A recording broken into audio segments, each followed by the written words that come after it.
बेहतरीन हो गया मेरी तबीयत अब।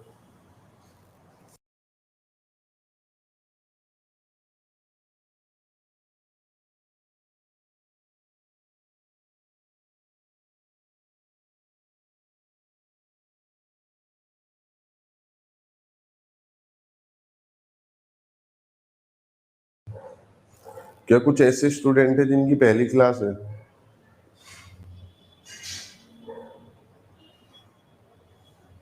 बताओ। नमस्कार, प्रणाम, आदाब, सत श्री अकाल, जय हिंद।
देखो,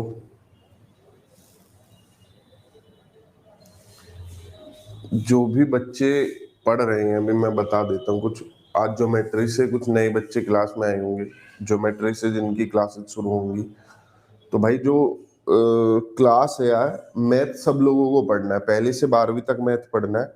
ऐसा नहीं है कि सिर्फ किसी एक वर्ग को मैथ पढ़ना है, ठीक है? तो पहली से 5वीं में भी गणित पढ़ना है, 9वीं से 10वीं में भी, 11वीं से 12वीं में भी, सब लोगों को गणित पढ़ना है। ये पॉइंट क्लियर हो गया। तो ये सुबह 10 से 11 आपकी क्लास चलेगी, ये करती रहनी है अपने टाइम पे, आपके सारे टॉपिक खत्म होते चले जाएंगे। इसके बाद आते हैं अगले पॉइंट पे, जो 9वीं 10वीं में मैथ जिन लोगों का है।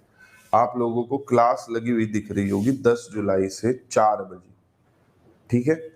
आपको ये क्लास तो करनी ही करनी है, जनरल पार्ट तो करना ही करना है, एडवांस पार्ट भी आपको करना है, जो चलेगा 4 बजे 10 जुलाई से, ठीक है?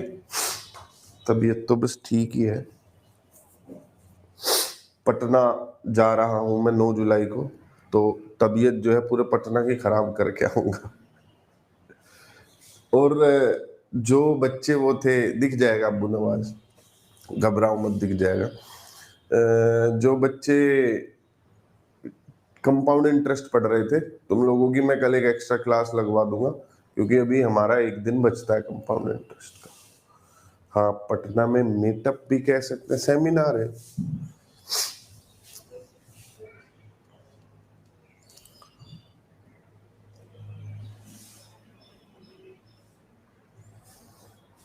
जिनका मैथ सब्जेक्ट है 9वीं 10वीं में, उन्हें ये तो पढ़ना ही पढ़ना है। ध्यान रहे, 10 जुलाई से 4 बजे एडवांस पार्ट भी पढ़ना है। बेसिक तो सबके में ही आएगा,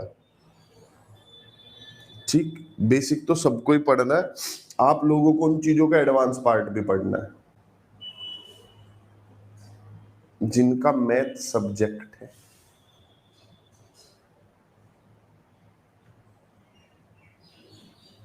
बिल्कुल साहिल जी, जरूर करेंगे।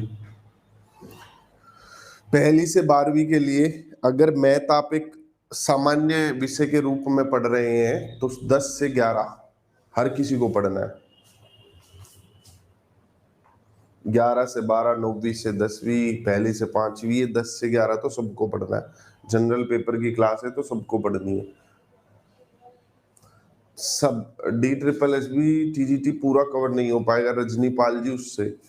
इनका और आपका सिलेबस अलग है। हाँ, हो जाएगा, 50% कवर हो जाएगा। बाकी रोहित नामा सर वाली क्लास देखो, उससे पूरा कवर हो जाएगा।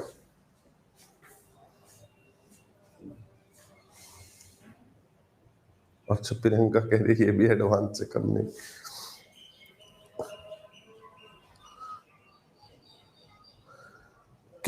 कौन से टेट में शंभू? वीनू शर्मा जी, यूट्यूब पे तो मैं सीटेट वाला पढ़ाता हूँ 3 बजे। सीटेट का एग्जाम नहीं निकला तो बीपीएससी में फॉर्म डाल सकती हूँ? डाल सकते हो, लेकिन अगस्त वाला निकलना चाहिए। मैथ का प्रैक्टिस कहाँ से करें? कोई भी ऐसा एग्जाम जो बीपीएससी कंडक्ट करवाता हो पिछले सालों में, उससे करिए प्रैक्टिस।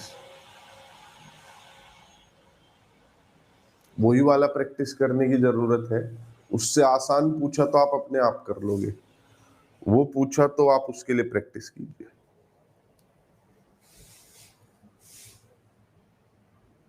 सब चीजें होंगी।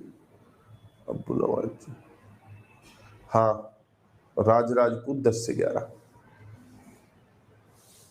बढ़ जा भाई, बालक इंतजार में। पूछ लो तब तक जिसके जो जो सवाल है। 9वीं से 10वीं अगर आपका मैथ सब्जेक्ट है अब्दुल मतीन जी, सुबह 10 से 11 और 4 से 5 दोनों टाइम मैथ पढ़ना पड़ेगा।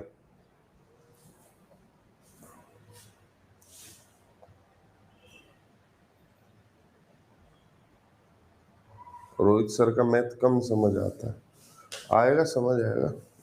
टीचर के समझाने में कोई दिक्कत नहीं होती है, बालकों के समझने में होती है।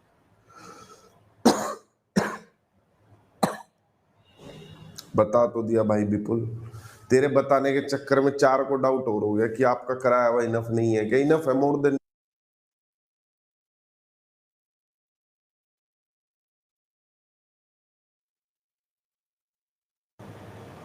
शंभू जी, जो 40 नंबर वाला पार्ट है ना, उसमें गणित आना है भाई। जैसे 80 नंबर का सब्जेक्ट है, 40 नंबर का वो है हमारा जनरल है, जिसमें सारे सब्जेक्ट है, मैथ भी है, रीजनिंग भी, उसमें आएगा।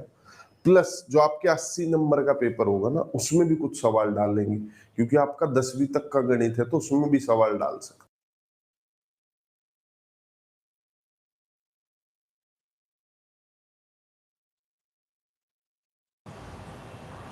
सोशल साइंस है, 4 to 5 नहीं पढ़ेंगे, नहीं पढ़ेंगे। हाँ संजू जी, कल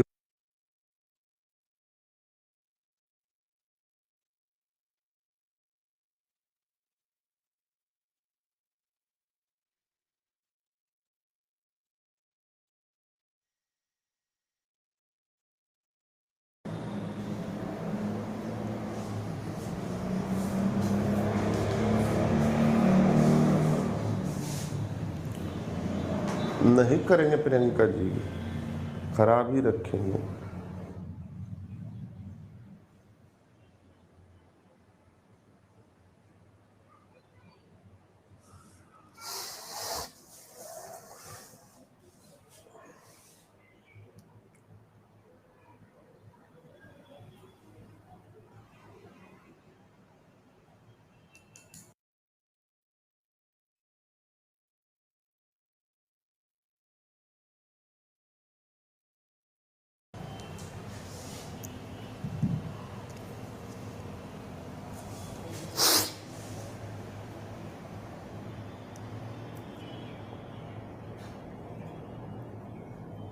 तो शुरू करते हैं। देखो भाई,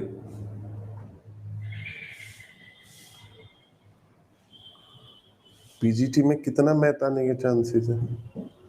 तो जितना बोला हुआ उतना ही आएगा। 80 नंबर का तो मैथ आएगा ही आएगा, और बाकी वाले जनरल पार्ट में कुछ सवाल आएंगे। तो आज ज्योमेट्री शुरू कर रहे हैं, और ज्योमेट्री शुरू करते हैं इस स्टेटमेंट के साथ कि ज्योमेट्री के जो पिताजी हैं वो हैं यूक्लिड। ठीक है, यूक्लिड क्या है? फादर ऑफ ज्योमेट्री है। अच्छा, इस लाइन को हिंदी में कैसे लिखते होंगे?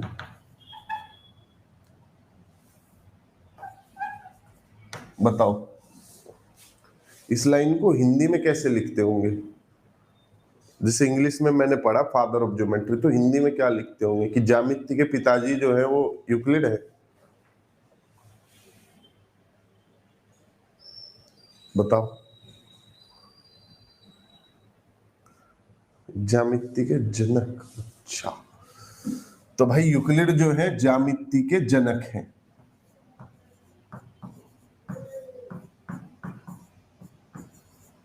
ये पॉइंट क्लियर हो गया। तो यूक्लिड ने एक बात कही थी। बात क्या कही थी?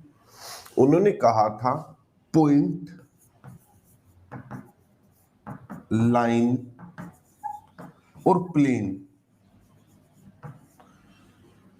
बताओ प्लेन को हिंदी में क्या कहते हैं? जहाज कहते हैं कि समतल कहते हैं? पॉइंट, लाइन, प्लेन की कोई डेफिनेशन नहीं है।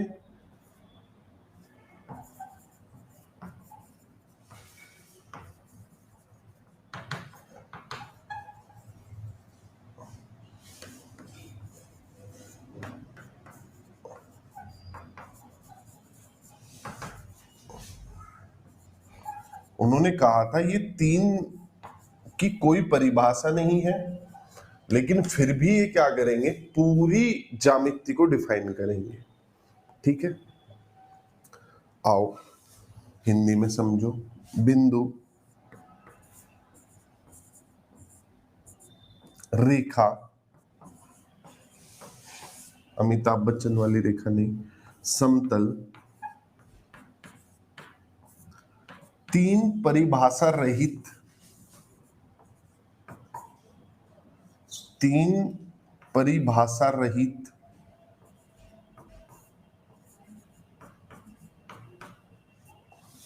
परी पे मात्रा उल्टी हो गई है शायद। तीन परिभाषा रहित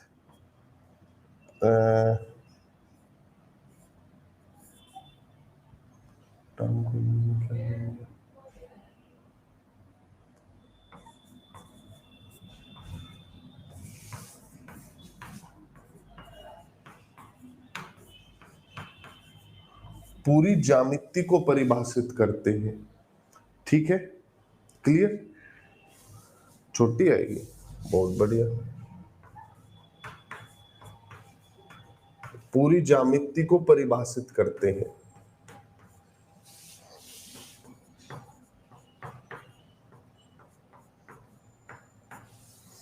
पॉइंट, लाइन, प्लेन, ये तीन ऐसी टर्म है, यूक्लिड ने खुद दी थी ये टर्म, खुद इन तीन चीजों के बारे में बताया था और कहा था ये तीन परिभाषा रहित चीजें जिनकी कोई परिभाषा नहीं है, कुछ सटीक परिभाषा नहीं है, ये पूरी ज्योमेट्री को डिफाइन करते हैं। अब जैसे आप लोगों ने पॉइंट की क्या परिभाषा पढ़ी होगी, अगर मैं आप लोगों को कहूं क्या ये पॉइंट है, बताओ, जो मैंने यहां पर खींचा, मैं दिख नहीं रहा होगा, क्या ये पॉइंट है? बताओ।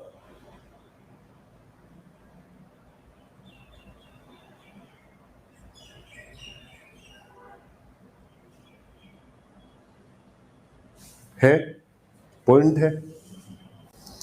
अच्छा भाई,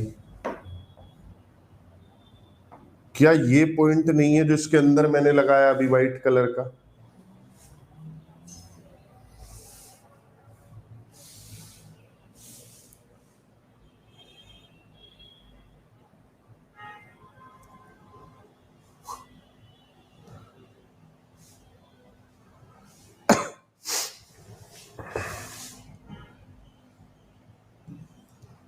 ये पॉइंट की बात चल रही थी। अच्छा, ये जो इसके अंदर व्हाइट व्हाइट लगा दिया मैंने, क्या ये पॉइंट नहीं है?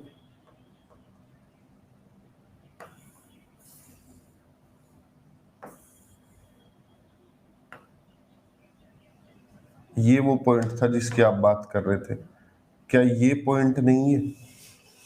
बताओ। तो भाई बिंदु की कोई परिभाषा नहीं है, आप जितना जूम करके देखोगे आपको नजर आएगा कि पॉइंट ये था ही नहीं जो पॉइंट आपने लगाया है। क्लियर है? ऐसे ही लाइन की कोई परिभाषा नहीं होती है और किसी भी दी गई लाइन की लंबाई को नापा नहीं जा सकता। ठीक, क्या ये मैंने शायद तुम लोगों को, जो लोग पहले से पढ़ते आ रहे हैं, उन्हें नंबर सिस्टम में भी पढ़ाया था। इर्रेशनल नंबर जो होते हैं, परिमेय संख्या जो होती है, जैसे √2 है, उसकी हमें एग्जैक्ट वैल्यू पता ही नहीं है कितनी है। जैसे उदाहरण के तौर पर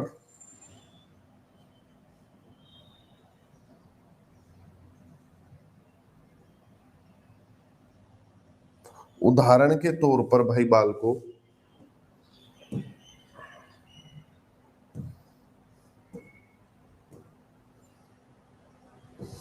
मैं तुम लोगों के सामने ये नंबर लाइन बना देता हूं। ये 0 है, ये 1 है, ये 2 है, ये 3 है, ठीक, ये -1 है, ऐसे ये संख्या रेखा मैंने आप लोगों के सामने बना दी।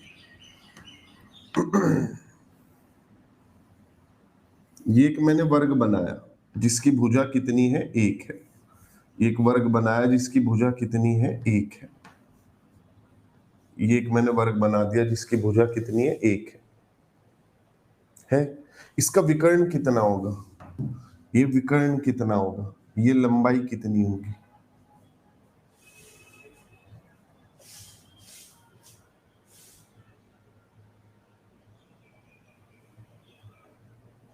बताओ।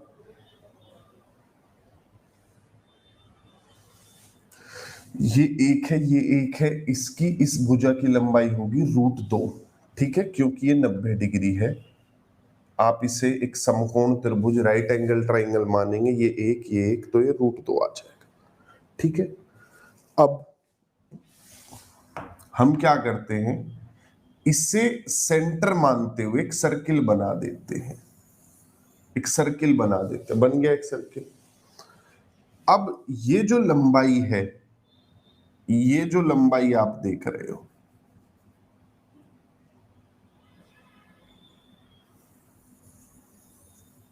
ये जो आप लंबाई देख रहे हो, ये लंबाई क्या है, √2 है। लेकिन क्या आप इस लंबाई को नाप सकते हो, जैसे ये √2 है और मैं आपको कहूं कि इसे नाप लो, चलो। आप जब नापने जाओगे आप देखोगे 1.5 के आसपास पड़ रहा है, ठीक है। आप जब इसी पार्ट को जूम करोगे और गहनता से देखोगे तो आपको लगेगा यार ये तो ज्यादा बड़ी लाइन खींच दी मैंने, ये तो 4-5 पॉइंटों को कवर कर रही है, कोई एक जगह से थोड़े गुजर रही है ये लाइन, ये तो बहुत पॉइंटों को दबाकर चल रही है।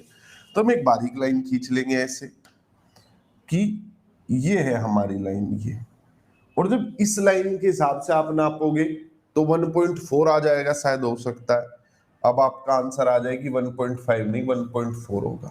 भाई थोड़ा और जब आप गहनता से नापने की कोशिश करेंगे तो आपको पता चलेगा लाइन का केंद्र आपने गलत ले लिया।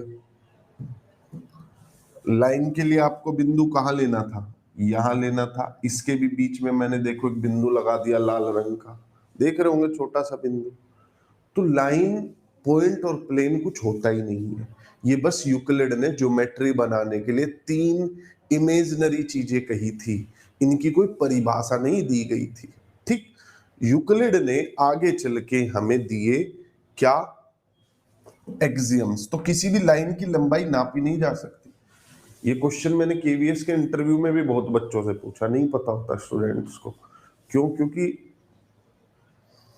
टीचरों से थोड़े पढ़ते हो तुम, कार्टूनों से पढ़ते हो। उन्हें बस 2 गुणा 2 4 बताना, तुम्हें कुछ कॉन्सेप्चुअल नॉलेज ना तुम्हें देनी ना उनके पास है। तो पॉइंट, लाइन, प्लेन की कोई परिभाषा नहीं है। आपको कह दिया जाता है पॉइंट की परिभाषा एक ऐसा सर्किल जिसका रेडियस 0 है, पॉइंट की परिभाषा ये है। अब बताओ 0 रेडियस का सर्किल आप कैसे खींच सकते हैं, आप खींच ही नहीं पाएंगे। आपको लाइन की परिभाषा बताई जाती है एक ऐसा रेक्टेंगल जिसकी चौड़ाई 0 है और लेंथ इनफाइनाइट है, एक ऐसा आयत जिसकी चौड़ाई 0 है और लेंथ क्या, इनफाइनाइट। क्या बिना चौड़ाई वाला आयत बना पाओगे? नहीं बना पाओगे, ठीक है, क्लियर है। तो ये सारी चीजें हुई। हाँ है विनीता कुमारी जी है। अब ये सारी चीजें हो गई। दूसरा, हमें कुछ एक्सियम्स देकर गए थे यूक्लिड जी, जिन्हें हम कहते हैं स्वयं सिद्धियां, स्वयं सिद्धियां, और ये अपने आप में सिद्ध होते हैं। जैसे इनकी परिभाषा वैसे ये होते हैं। जैसे उनमें से एक है कि ए अगर बी के बराबर है और बी सी के बराबर है तो ए सी के बराबर होगा। मतलब अगर ए बी के बराबर बी सी के बराबर तो ऑटोमेटिक ए सी के बराबर होगा। इस चीज को कोई प्रूफ नहीं कर सकता।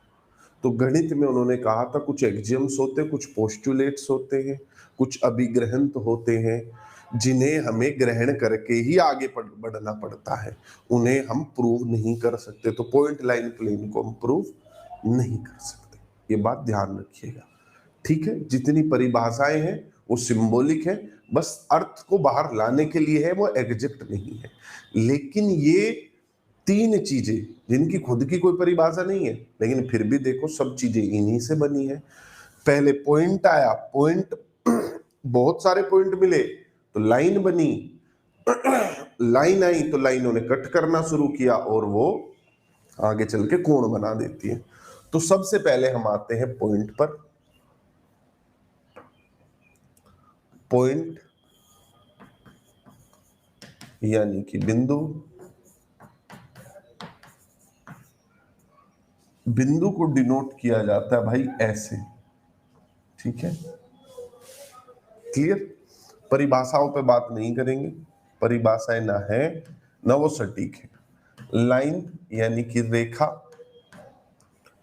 रेखा भैया जी है ए बी, ऐसे डिनोट किया जाता है रेखा को, क्योंकि इसका कोई एंड पॉइंट नहीं होता है, तो दोनों तरफ तीर का निशान लगाया जाता है। रेखा के बाद हम आ जाते हैं रे पर। रे बहुत लोगों ने नहीं सुना होगा, किरण। ठीक है, रेखा की छोटी बहन थी किरण। ऐसे रे जो होती है एक पॉइंट से शुरू होती है, एक तरफ इसका एंड पॉइंट होता है, दूसरी तरफ कोई एंड पॉइंट नहीं होता है। ये क्या हो गई, किरण हो गई। इसके बाद चौथे नंबर पर आ जाता है रेखा किरण के बाद जो अगली चीज आ जाती है, रे किरण के बाद वो आ गया लाइन सेगमेंट, यानी पूरी लाइन का एक छोटा सेगमेंट जिसे कहा जाता है रेखा खंड। इसे डिनोट किया जाता है ऐसे। क्लियर है? ठीक। रेखा में दोनों तरफ एरो है, इसमें एक तरफ एरो, इसमें कोई भी एरो नहीं है। रेखा खंड एक रेखा का छोटा भाग होता है, ठीक है, पूरा भाग नहीं होता। जैसे ये ऐसे, यहां पर ए और बी डिनोट कर रहे हैं कि कोई दो बिंदु है जिनसे एक लाइन गुजर रही है। ये एक बिंदु है जिससे एक लाइन शुरू हुई है, ये पूरी लाइन का एक छोटा सा हिस्सा है। ठीक है, क्लियर। चलो अब आगे चलते हैं। अब एक प्लेन में, प्लेन क्या होता है, एक रेक्टेंगल है जो कि जिसकी कोई लेंथ और ब्रेड्थ की कोई बाउंड्री नहीं है, मतलब वो हर डायरेक्शन में इनफाइनाइट लेवल तक फैला हुआ है। ठीक है, क्लियर। जैसे आप जहां खड़े हैं वो प्लेन बोल सकते हैं एक सेकंड के लिए, इमेजिनरी है, कुछ नहीं प्लेन वैसे, न लाइन कुछ होती, ना पॉइंट कुछ होता, ना प्लेन कुछ होता, लेकिन इमेजिन कर रहे हैं। जैसे मेरा बोर्ड है, इसे प्लेन मान लो। ठीक, एक समतल है जिसमें लेंथ की कोई लिमिट नहीं है, ब्रेड्थ की कोई लिमिट नहीं है, लेकिन है, लिमिट है। ठीक है, तो अब प्लेन में जब आप एक प्लेन में लाइन छोड़ देंगे, प्लेन में अगर आप छोड़ दें लाइन 3D प्लेन में, ये तो 2D प्लेन है, बस दो दिशाओं में फैले हुए, लेकिन मान लिया आपने हवा में दो लाइनें छोड़ दी, तो जरूरी नहीं है वो एक दूसरे को मिलेंगी, वो ऐसे भी जा सकती है। ठीक, वो हो सकता है कोई यूं जा रही हो, कोई यूं जा रही हो। क्लियर। लेकिन प्लेन में लाइंस को स्टडी करना बहुत आसान है। जब आपने मान लिया प्लेन में लाइनें ड्रॉ करना शुरू किया ऐसे, ये प्लेन में बहुत सारी लाइनें हैं, ये क्या होगा इन लाइनों के साथ, इनके साथ कुछ परिस्थितियां आएंगी। जब प्लेन में आप लाइनों को दौड़ा देते हैं, कुछ स्थितियां आएंगी। सबसे पहले ये लाइन क्या कर सकती है, एक दूसरे को इंटरसेक्ट कर सकती है। क्या कर सकती हैं, इंटरसेक्ट कर सकती हैं, जिन्हें हम कहते हैं इंटरसेक्टिंग लाइंस, अर्थात प्रतिच्छेदी रेखाएं। प्रतिच्छेदी रेखाएं, जैसे ये दो रेखाएं हैं और ये क्या कर गई, एक दूसरे को कट कर गई। क्लियर, ऐसे इन्हें बोलते हैं प्रतिच्छेदी रेखाएं, इंटरसेक्टिंग लाइंस। तो लाइन क्या कर सकती है? इंटरसेक्ट कर सकती है, या एक दूसरे के समांतर चल सकती है, यानी कि पैरेलल चल सकती है।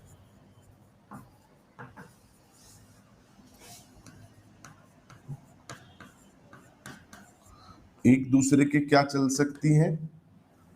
पैरेलल चल सकती हैं, अर्थात उनके बीच का जो डिस्टेंस है वो बराबर बना रहे।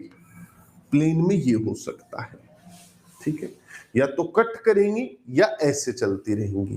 क्या तीसरी कंडीशन भी हो सकती है? बिल्कुल, जैसे रेल की पटरी, जिसे तुम और तुम्हारा प्यार बराबर दूरी बनी हुई है।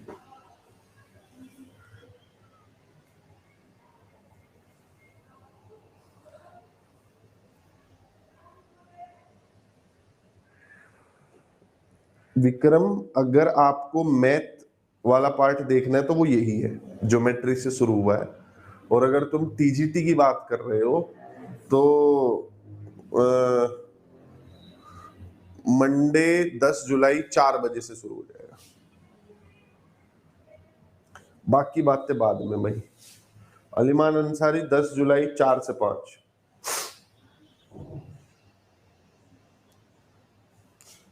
बिल्कुल सही, इंटरसेक्टिंग लाइंस का ही एक पार्ट है जो आप लोग कह रहे परपेंडिकुलर लाइंस। और बताओ, कनकरेंट लाइंस भी बताऊंगा क्या होता है, लेकिन एक प्रकार की रेखा और होती है, क्या वो जानते हैं आप लोग? या बस गली की रेखा के बारे में ही सुना है सबने, किसी की दोस्त रेखा?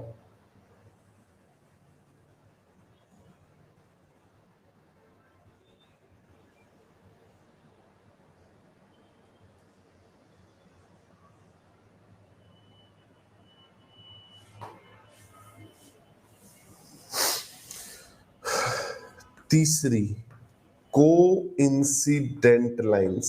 बताओ हिंदी में क्या कहेंगे? को इंसिडेंट लाइंस, ये वो रेखाएं होती हैं जो एक दूसरे के ऊपर से जा रही हैं, ठीक है, एक दूसरे के ऊपर से जा रही है। ये वो प्यार है जिनकी शादी हो चुकी है, ठीक है, तुम्हारे वाले प्यार की तरह नहीं है कि बराबर दूरी मेंटेन है। तो कोइंसिडेंट लाइंस वो होती है जो बिल्कुल एक दूसरे को ओवरलैप कर रही है, एक ही पॉइंट से होकर गुजर रही है, ठीक है, बिल्कुल सही। इन्हें कहते हैं समपाती रेखाएं। इन्हें क्या कहते हैं? समपाती रेखाएं। चलो, बीच में कुछ बच्चों ने मुझे कहा कनकरेंट लाइंस। बीच में कुछ बच्चों ने कहा, अब इन्हीं का ही मतलब सब टाइप है, इंटरसेक्टिंग में दो तरीके से इंटरसेक्ट कर सकती है। एक आपका पॉइंट बन जाता कनकरेंट लाइंस। बताओ कनकरेंट लाइंस को हिंदी में क्या कहते हैं? बता, मैं देता हूं। कनकरेंट लाइंस होती हैं जो एक ही पॉइंट से दो से ज्यादा लाइन निकल जाए, उन्हें कनकरेंट कहते हैं, ठीक है। जब दो से ज्यादा लाइन एक ही पॉइंट से निकल जाए उन्हें कनकरेंट कहते हैं, बिल्कुल सही। समवर्ती रेखाएं, समवर्ती रेखाएं, ठीक है, ये आपकी समवर्ती रेखा। प्रतिच्छेदी तो इंटरसेक्टिंग हो गई, तिर्यक हो गई जो टच करके निकल जाती है किसी को। पॉइंट नंबर 5, अब पहले एंगल को स्टडी करते हैं फिर परपेंडिकुलर पर आएंगे, ठीक है। तो ये तो हुई लाइंस। अब मान्यवर लाइंस के इंटरसेक्ट करने से, लाइंस के इंटरसेक्ट करने से बनता है क्या? एंगल, ठीक है, क्या बनता है? एंगल, कोण,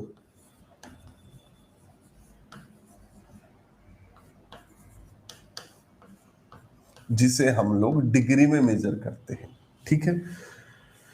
अब कोण को स्टडी कर लेते हैं भाई, कोण कैसे कैसे होते हैं, एंगल कैसे कैसे होते हैं। तो अगर आपका कोण ऐसे है,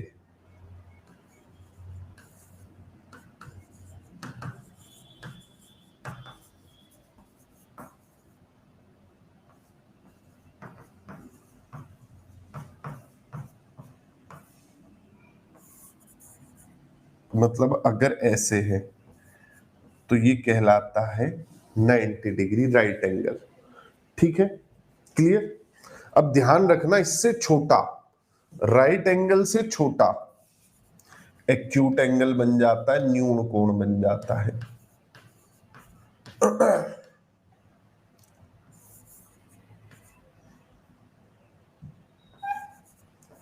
ये वो कोण होता है जो 0 से तो बड़ा होगा लेकिन 90 से छोटा होगा। पॉइंट समझ आया? समकोण यहां है ऐसे, इससे छोटा कर दिया, यूं आपने झुका दिया तो एक्यूट बन गया, इससे बड़ा कर दिया अगर आपने तो क्या बन गया? अधिक कोण बन गया, ऑब्ट्यूस बन गया।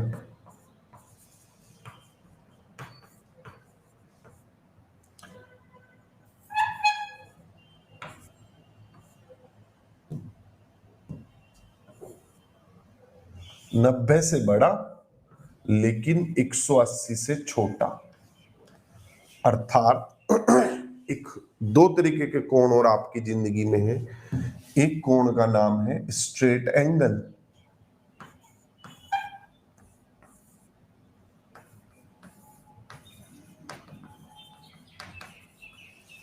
यानी कि क्षैतिज कोण। क्षैतिज कोण जो होते हैं भाई पूरे सीधे के सीधे होते हैं, ये रहे क्षैतिज कोण।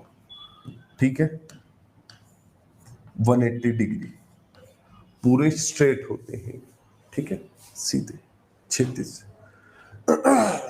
अब भैया जी एक और आ जाते हैं जो संपूर्ण होते हैं, ई कंप्लीट एंगल, यानी कि संपूर्ण कोण, अर्थात ये जो कि 360 डिग्री होते हैं। ठीक है, जैसे वो 180 डिग्री है, 360 डिग्री होते हैं। क्लियर? अब बीच बीच में कुछ बच्चे एक नाम लिख रहे हैं, रिफ्लेक्स एंगल। आइए देख लेते हैं रिफ्लेक्स एंगल क्या होता है।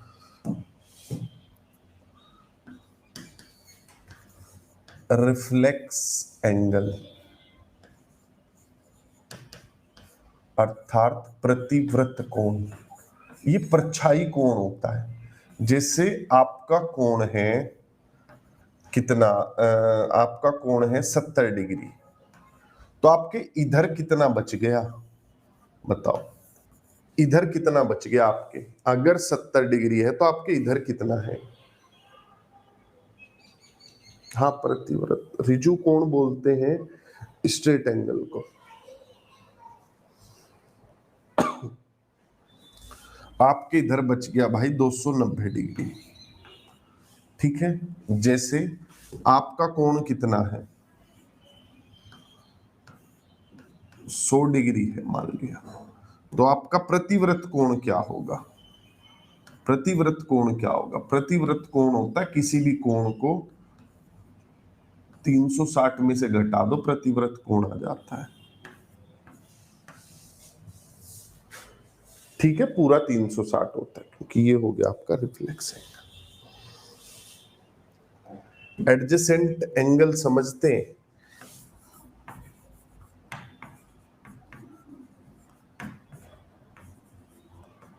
आसन कोण, जैसा इसका नाम है वैसे ये है भी, मतलब जिससे आपने आसन लगा रखा है। मतलब जैसे ये दो कोण हैं, एक दूसरे को आसन लगाए बैठे हुए हैं। ये दो कोण हैं अल्फा और बीटा, इन जिनमें एक लाइन कॉमन हो, मतलब एक दूसरे को कमर लगा के बैठे हुए हैं, ये होता है आसन कोण। ठीक है, एडजेसेंट एंगल। अब अगर ऐसा आसन लग जाए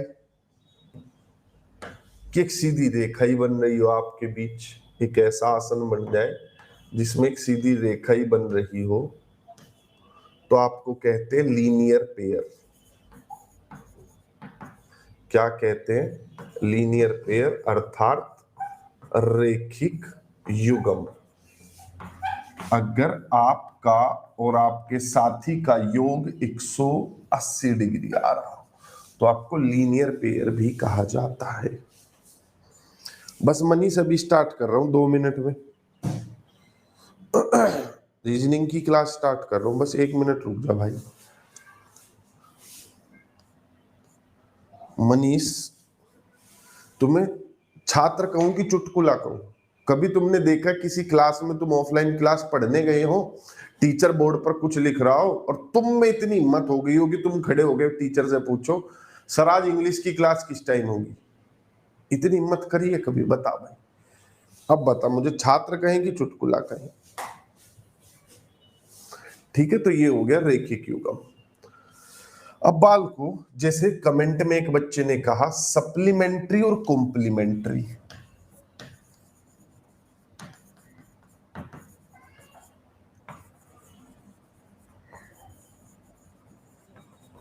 सप्लीमेंट्री और कॉम्प्लीमेंट्री।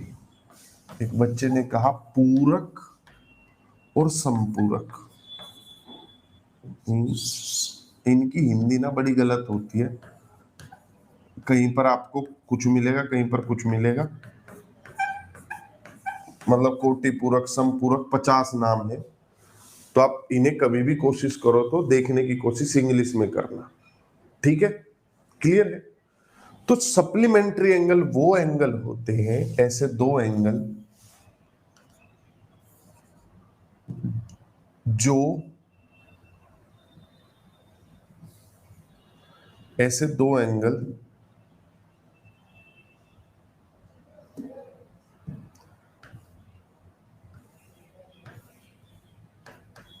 जो एक दूसरे को क्या बनाते हो, 180 डिग्री बनाते हो। मतलब अगर आप 30 हैं तो आपका सप्लीमेंट्री 150 होगा, आप 100 हैं तो आपका सप्लीमेंट्री 80 होगा, आप भैया 95 हैं तो आपका सप्लीमेंट्री 85 होगा। क्लियर है? कॉम्प्लीमेंट्री वो होते हैं जो आपको कॉम्प्लीमेंट करते हैं।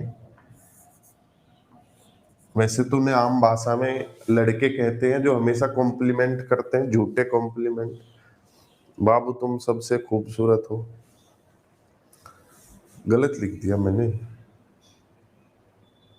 सही तो लिखा। कोटि पूरक 90 होते हैं, पूरक 180 होते हैं। पूरक को संपूरक भी बोल देते हैं। ये हिंदी पे मत जाना, इनकी हर जगह 50 जगह तुम्हें अलग हिंदी मिलेगी, पेपरों में गलत हिंदी आती है। ठीक है, सप्लीमेंट्री से ध्यान रखना, इसे इंग्लिश में याद रखना, सप्लीमेंट्री कॉम्प्लीमेंट्री। और 95 में 85 वो एंगल जो आपको बना दे भैया क्या,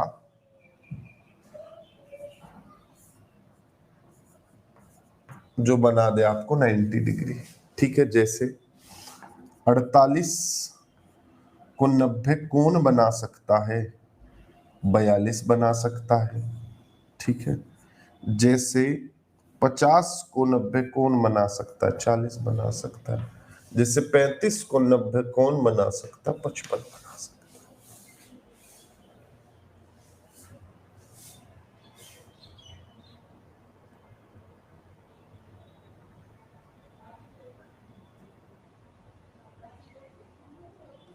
मनीष, डिस्टरबेंस क्लास के अंत के 5 मिनट में भाई। अगर ये सब लोग ये कह के पूछने पर आ गए ना कि हमने पैसे दिए और कुछ पूछ लेते हैं, पढ़ाई नहीं हो पाएगी जिस चीज के लिए पैसे दिए। समझ आ गया? बिल्कुल सही। अब एक बच्चा बीच में कह रहा वर्टिकल अपोजिट एंगल्स। बताओ हिंदी में क्या बोलते हैं वर्टिकल अपोजिट एंगल्स को? ऊर्ध्वाधर सम्मुख कोण बोलते हैं कि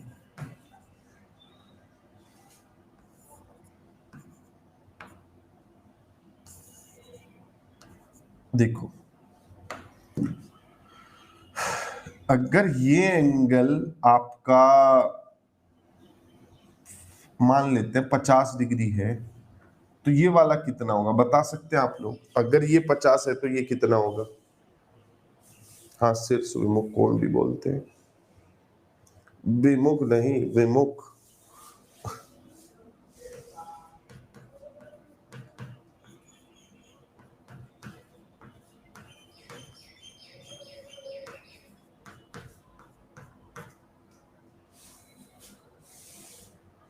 अगर ये 50 है तो भैया जी 130 होगा, क्योंकि सीधी रेखा पर बने हुए दो कोण हैं। इन दो कोणों की बात करें तो सीधी रेखा पर बने हुए 50 है तो इसे 130 होना ही पड़ेगा। अच्छा 50 है, ये 130 है, तो ई कितना हो जाएगा?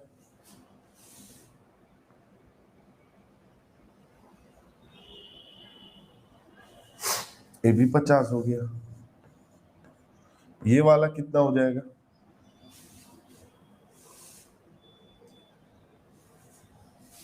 तो जब दो लाइन एक दूसरे को इंटरसेक्ट करते हैं तो उनमें आमने सामने के एंगल सेम होते हैं। आप इसे ऐसे भी इमेजिन कर सकते हैं कि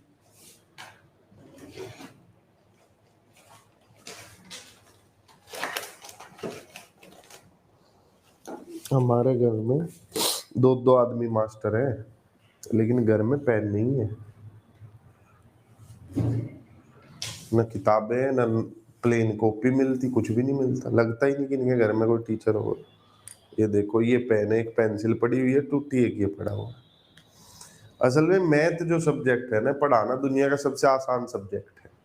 इसमें ना तो आपको कोई कॉपी चाहिए होती, ना कोई किताब चाहिए होती। एक बार जब आप खुद पढ़ लेते हो तो केमिस्ट्री की तरह थोड़े है रोज जाके रट्टा मारना पड़ेगा, या फिर बायो की तरह की रोज रट्टा मारना पड़ेगा। हिस्ट्री है, पॉलिटी नहीं, मैथ है, सब तर्क पर आधारित है।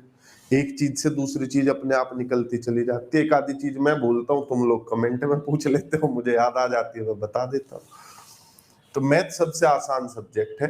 एज ए टीचर कभी आपको टीचर बनना हो, गणित के टीचर बनो, कोई किताब विताब कुछ नहीं चाहिए, सब यही रहता है। तो शीर्ष विमुख कोण पर आते हैं। जब दो लाइनें एक दूसरे को इंटरसेक्ट कर रही हैं, जैसे ये दो लाइनें एक दूसरे को इंटरसेक्ट कर रही हैं, ये जैसे ही आप इस वाली को मोड़ोगे, देखो ये अपने आमने सामने का एंगल मेंटेन कर रही है। जब ये एक दूसरे को कट करती हैं तो ये हमेशा क्या करती है, एक दूसरे को आमने सामने इंटरसेक्ट करती है और अपने सामने का एंगल बना के रखती है। मैं इस लाइन को यूं खींचूंगा तो इधर से भी ऊपर बढ़ेगी, यूं प्रॉपर मेंटेन करा जाएगा चैनल। ऐसे अगर मैं इस वाली लाइन को यूं कर दूं तो देखो, नहीं इस वाली को नीचे कर देते हैं, बताओ, मैंने इस वाली लाइन को यूं कर दिया तो एंगल मेंटेन किया इसने सामने वाला। ठीक है, क्लियर है?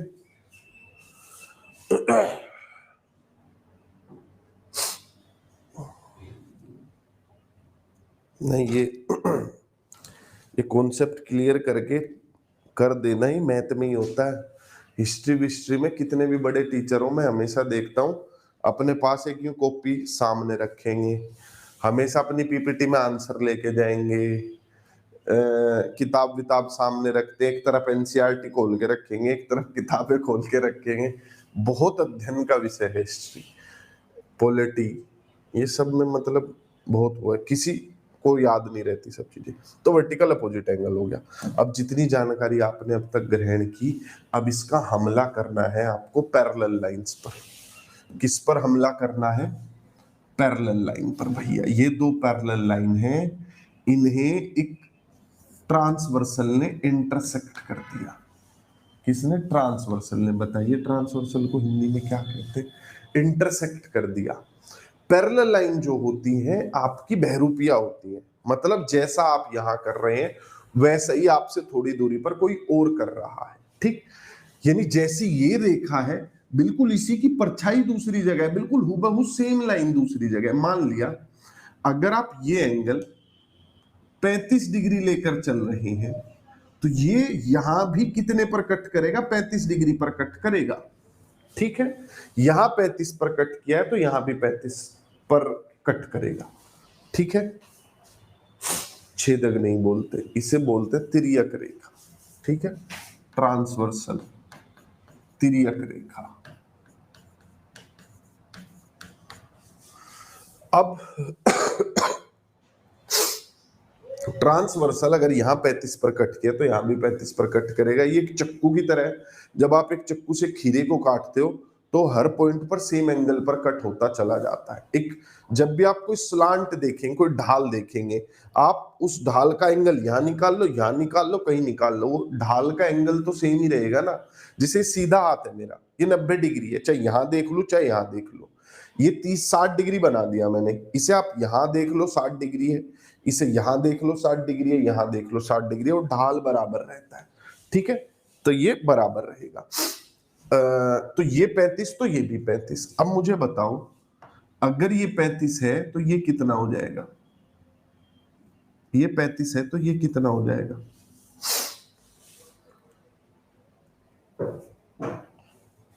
बताइए।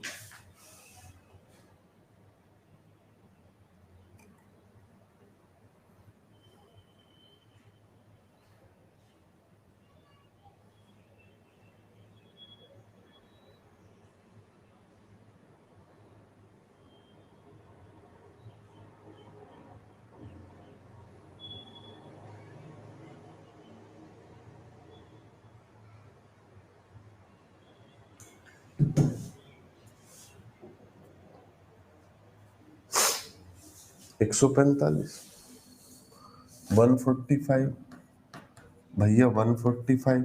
कमाल ही हो आप लोग तो, इतनी तो उम्मीद ही नहीं थी मुझे। और जब ये 145 है तो क्या ये भी 145 नहीं होगा? Vertical opposite angle.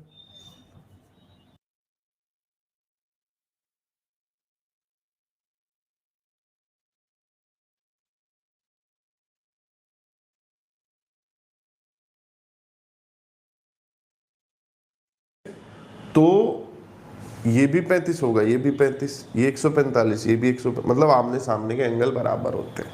ठीक है, क्लियर? ये सब बराबर होंगे। मतलब जैसे 4 एंगल यहां बने वैसे ही 4 एंगल यहां बनेंगे। इनके नाम की अगर मैं आपको बात करूं तो नाम बता देता हूं, देखो आ जाओ। इन्हें बोलते हैं कोरस्पोंडिंग एंगल्स। अगर एक जैसी परिस्थिति में दो चीजें हैं तो उन्हें कोरस्पोंडिंग बोलते हैं। उन्हें क्या बोलते हैं?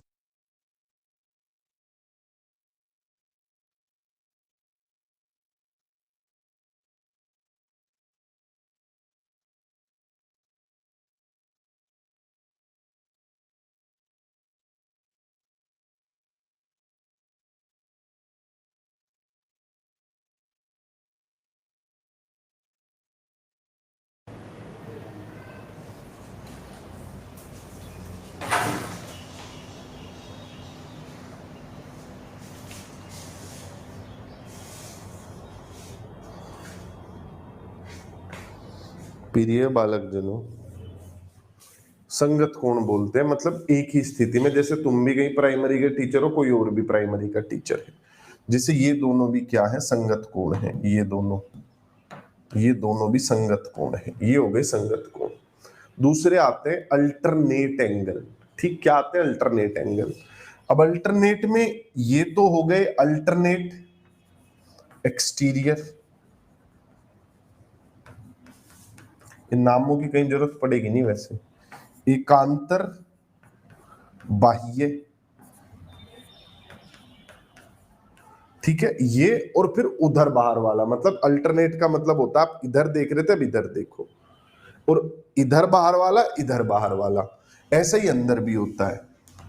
जैसे आप ये देख रहे हो, ये है अल्टरनेट इंटीरियर। इन्हें बोलते हैं एकांतर अंतः। ठीक है, ये इनके नाम है भाई। कोरस्पोंडिंग जो आप जैसी सेम परिस्थिति में, अल्टरनेट जो दूसरी तरफ जाके, जैसे ये 145 तो ये भी 145, ये 35। लेकिन मैं ऐसे कभी नहीं पढ़ाता हूं। मेरा सिंपल ये कहना है, दो पैरेलल लाइन है, जो काम यहां होगा ना वही यहां भी होगा। जो काम यहां हुआ है वो यहां भी होगा। जो काम यहां हो रहा है वो यहां भी हो रहा है। तो वो आप ऐसे देखिए, जो चार चीजें यहां है वो चार चीजें यहां भी है। ठीक है, इस पर कल हम प्रश्न करेंगे। आगे बढ़ने से पहले तुम लोगों को मैं कुछ बताना चाहता था, मन तो नहीं था लेकिन फिर भी सोच रहा हूँ बता दूं। तो जो भी बच्चे बालक जन हैं हमसे जुड़े हुए हैं किसी भी प्रकार से, हम पटना आ रहे हैं, एक बहुत बड़ा सेलिब्रेशन कर रहे हैं। और ये ज्ञान भवन ऑडिटोरियम में हो रहा है 9 जुलाई को, लगभग 2:30-3 बजे के आसपास शुरू हो जाएगा। इसमें बच्चों के लिए बहुत सारे गिफ्ट्स हैं, 4-5 हजार तक के गिफ्ट्स हैं। आप आओगे तो फ्री में चीजें दी जाएंगी। लेकिन फ्री की चीजों के लिए मत आना, अपने मास्टरों से मिलना हो तो ही आना। वैसे हाँ, जैसे किताबें मिलेंगी, टी शर्ट मिलेंगी, टेस्ट सीरीज मिलेंगी, और भी बहुत सारी चीजें हैं। तो 4-5 हजार के गिफ्ट हर बच्चे को दिए जाएंगे जितने बच्चे आएंगे। तो पटना टीचर्स अड्डा की पूरी टीम आ रही है 9 जुलाई 2023 को। आप मिलना चाहते हैं तो ज्ञान भवन ऑडिटोरियम में आ सकते हैं। ज्योति जी कभी उत्तराखंड आइए। उत्तराखंड तो हम आते ही रहते हैं।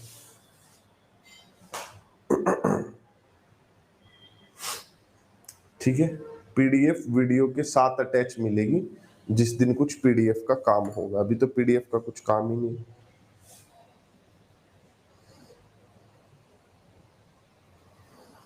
ठीक है, गोविंद शाम को 8 से 9 पेडागोजी वाली क्लास।